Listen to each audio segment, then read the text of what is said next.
അവസ്ഥയാണ്. ഇതുമാതിരി ഒരു ആക്സിഡന്റ് കഴിഞ്ഞാൽ നാളെ ചിലപ്പോൾ എനിക്ക് പോലും.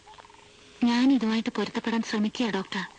പക്ഷേ ഇങ്ങനെ ഇനി എത്ര കാലം എന്ന് ആലോചിക്കുമ്പോൾ തൽക്കാലം ആ വഴിക്കൊന്നും ചിന്തിക്കണ്ട. അതായത് ഇപ്പൊ സിനിമ എന്ന് പറഞ്ഞാലും നാടകം എന്ന് പറഞ്ഞാലും എന്താണെന്ന് മായക്കറിയാല്ലേ? അറിയാം. പക്ഷെ കണ്ട ഒറ്റ സിനിമയോ നാടകമോ ഓർമ്മയില്ല. അതെ, അതാണ് ഈ അസുഖത്തിന്റെ പ്രത്യേകത. പോയ ദിവസങ്ങൾ പോട്ടെ എന്ന മട്ടിൽ പുതിയൊരു ജീവിതം നേരിടാൻ തയ്യാറാണെങ്കിൽ കുട്ടിക്ക് പ്രശ്നങ്ങളൊന്നുമില്ല. പക്ഷെ ഇത് പെറുക്കി കൂട്ടിയേ കഴിയുമെന്ന് നിർബന്ധം പിടിക്കാൻ തുടങ്ങിയാൽ സംഗതി ബുദ്ധിമുട്ടാവും. പക്ഷേ എന്റെ സ്ഥാനത്ത് ആരായാലും അതറിയാൻ ശ്രമിക്കില്ലേ ഡോക്ടർ? എല്ലാവരെയും പോലെ എനിക്കും അമ്മ, അച്ഛൻ, സഹോദരങ്ങൾ, വീട്, കൂട്ടുകാരെല്ലാം ഉണ്ടെന്ന് എനിക്കറിയാം. പക്ഷെ അവരെ ആരെയും ഓർക്കാൻ കഴിയുന്നില്ലെന്ന് വന്നാൽ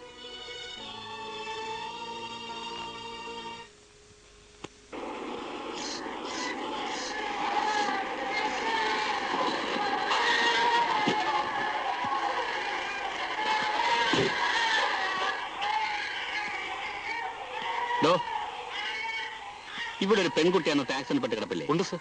പത്രത്തിലൊരു ഫോട്ടോ ഉണ്ട്. അവൾ എവിടെയാ കിടക്കുന്നേ? പേവാർഡില്. പേവാർഡ് എത്രയാ? 3. അല്ല സർ. സർ, അയ്യോ ഇപ്പൊ അങ്ങോട്ട് പോകണ്ട. അങ്ങോട്ട് വിസിറ്റേഴ്സിന് കടത്തി വിടണ്ടെന്ന് പറഞ്ഞിരിക്കുക. അത് വിസിറ്റേഴ്സിനല്ലേ? ഞാൻ വിസിറ്റേഴ്സ് അല്ലല്ലോ, ഈ നാട്ടുകാരനല്ലേ സാർ.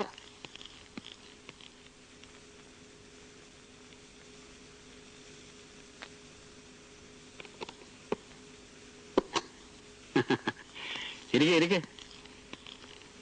എന്റെ പേര് വിക്ടർ സാമുവൽ. എല്ലാവരും സാമുവൽ അച്ചായെന്ന് വിളിക്കും. അടുപ്പമുള്ളവര് അച്ചായെന്നും. മോളും അങ്ങനെ വിളിച്ചാൽ മതി. എന്താ നമ്മുടെ പേര്? ഞാനേ ഇവിടെ ഉണ്ടായിരുന്നില്ല, എസ്റ്റേറ്റ്സിലായിരുന്നു. അതുകൊണ്ട് ഈ അപകടം നടക്കുന്ന സമയത്ത് അതിലൊന്നും പങ്കുകൊള്ളാൻ കഴിഞ്ഞില്ല കേട്ടോ. അതുകൊണ്ടാ നേരത്തെ കാണാഞ്ഞത്. ഇവിടെ എങ്ങനെ അസൗകര്യം വല്ലതും ഉണ്ടോ? ഇല്ല. എന്തെങ്കിലും അസൗകര്യം ഉണ്ടെങ്കിൽ പറഞ്ഞാൽ മതി. എന്റെ ഒരു ഫ്രണ്ട് ഉണ്ട്, ഡോക്ടർ ജോർജ് വർഗീസ്. കേട്ടിട്ടില്ലയോ? വലിയ സ്പെഷ്യലിസ്റ്റാ. പുള്ളിക്കാരനെ സിറ്റിയിൽ സ്വന്തമായി ഹോസ്പിറ്റൽ 3 എണ്ണമാ. വേണമെങ്കിൽ അങ്ങോട്ട് മാറാം. ആലോചിച്ച് പറഞ്ഞാൽ മതി. ഇവിടെ അസൗകര്യമൊന്നുമില്ല. അനിയനായിരുന്നു. വാ ഇരിക്കേ. ഇവിടെയോ? ഇരിക്കാനല്ലേ ഇവിടെ ഫ്രണ്ടിൽ ബെഞ്ചിലിട്ടിരിക്കുന്നത്. ഓ, നമുക്കിപ്പോ എവിടെ ആയാലും എന്താ, എല്ലായിടും ഒരുപോലെ. അല്ലല്ലോ. അച്ഛനെ സിഗരറ്റ് പിടിക്കുന്നിട്ടേ. ഒന്ന് ചവിട്ടിക്കെടുത്തിക്കേ. ഇനി ഒന്ന് കയ്യിലെടുത്തോ.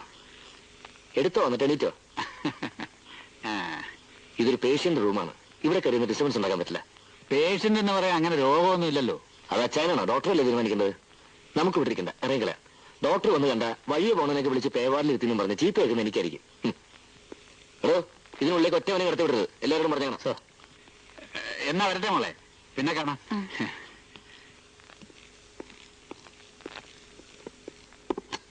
നമുക്കൊരു മീറ്റിംഗ് വിളിച്ചു വിട്ടണ്ടേ? എന്തിന്? നമ്മുടെ നാട്ടിൽ ഇങ്ങനെ ഒരു അത്യാഗ്രഹം സംഭവിച്ചിട്ട് നാട്ടുകാരായ നമ്മൾ അനങ്ങാതിരിക്കാനും. അതിന് മീറ്റിംഗ് എന്തിനാ? അനുശോചിക്കാം. നമുക്ക് അനുശോചിക്കാം.